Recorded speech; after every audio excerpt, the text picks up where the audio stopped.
Ed Ryan talking about the remote neural monitoring that happened to me on Labor Day weekend and then followed through to Tuesday.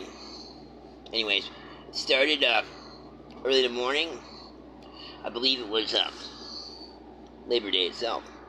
And, or it could have been Tuesday, I believe. Anyways, they wanted me, after a long night of threats and whatnot, into my head. I needed them to stop. I hadn't slept in a while, and they wouldn't stop. They told me to delete all the Richie Neal files, corruption files, and anything relating to Bud Jackson, and to go do it now. I did that as best I could, and I heard Richie Neal was going to pay me $100 or $1,000 to do that. He's just going to send me a check. They forced me to say thank you to them and have a good day as I was trying to board a bus to go to my doctor's appointment, which was at 7 o'clock in the morning. They told me when I got to the doctor's appointment how to, wait and what to say. They told me to leave. I left early. I went. I was supposed to go to get a letter from another doctor. I skipped that, but I went into that office, the waiting room area, and tried to go out the back door. They told me not to leave the back door, the front door. I came back out on the main street, Greenfield, and I thought to myself, well, this is bullshit. I'm not going to be doing this for these people. I can't do it. It's too much. Fuck them. And gang stalk me. If you got to do what you got to do.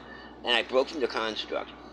I went to the bus station and got on a Northampton bus. It's about an hour's ride from Greenfield. On the bus, I could hear that there was a tail behind the bus of people following me. Blah, blah, blah. I thought in my head that I would get off at the Big Y in Northampton. They knew that already. They told me, are you getting up the Big Y? I did. In that parking lot, I could hear voices and cars passing me that they were following me around because I tried to go in the back of the Big Y first and hide behind the dumpster. They knew that. I got up. I ran to the back end of the parking lot towards the Staples and around through the exit there and into the woods. I tried to hide there, and I could hear them say, oh, he's hiding in the woods. I came out of the woods. I spun again, kept my eyes down, try to throw them off where I was going. I hustled down to the Pride Station on King Street and down the street that would lead me to towards 91. Again, my goal was to try to get to LA at this point because I felt that they were so powerful in this area. There was nothing I could do but leave Julia and go out there and phone what happened. I had my credit card and whatnot. But they were still in pursuit of me. I could hear them. They knew where I was. There was a construction site, and I tried to hide around that area. I couldn't feel safe because the construction workers were very close to Richie Neal, and they were in the area, and they were talking about now throwing me in the backseat of a car, manhandling me, and throwing me in the car and taking me to do me. I was very concerned about my life at this point. I ran down some railroad tracks with my eyes down, and I ditched into a side of weeds and held leaning sideways straight.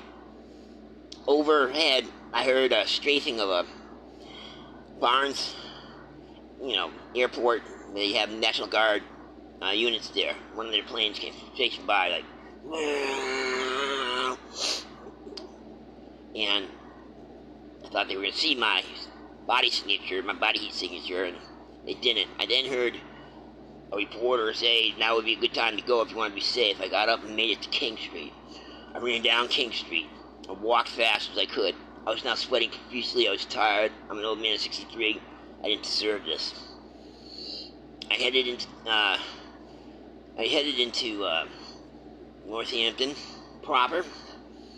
I got a couple of nips at the fucking package store quickly, and I sat on the fucking bench in the middle of Main Street and sucked those down. Studied my nerves, and I could hear them talking about Richie Neal now being handcuffed down in the Holyoke area and brought to the state police barracks. No, now they're bringing him back up to Northampton to see if they can find Ed Ryan, see what he's got to say about it. I stayed in the seat that I was in on the Main Street and Northampton and just let it all happen. I heard what I heard and described that earlier. When they made me delete all the files to, destroy my Google account, which is all back up now, that was a strong arm tactic, a violation of law, a civil rights violation where they were denying me my free political speech rights, and he needed to be prosecuted. Is there available in this country a U.S. prosecutor that's going to take care of this for me? I doubt that. Thus, I run to go forward to defeat Richie Neal corruption, and I promise the people that we will replace these prosecutors and police that are up to this no good stinking remote neural monitoring thing. It's happening to a lot of people everywhere, and it needs to stop now. I'm Eddie Ryan, trying to make that happen. Thank you, my friends. Eddie Ryan, defeating Richie Neal corruption.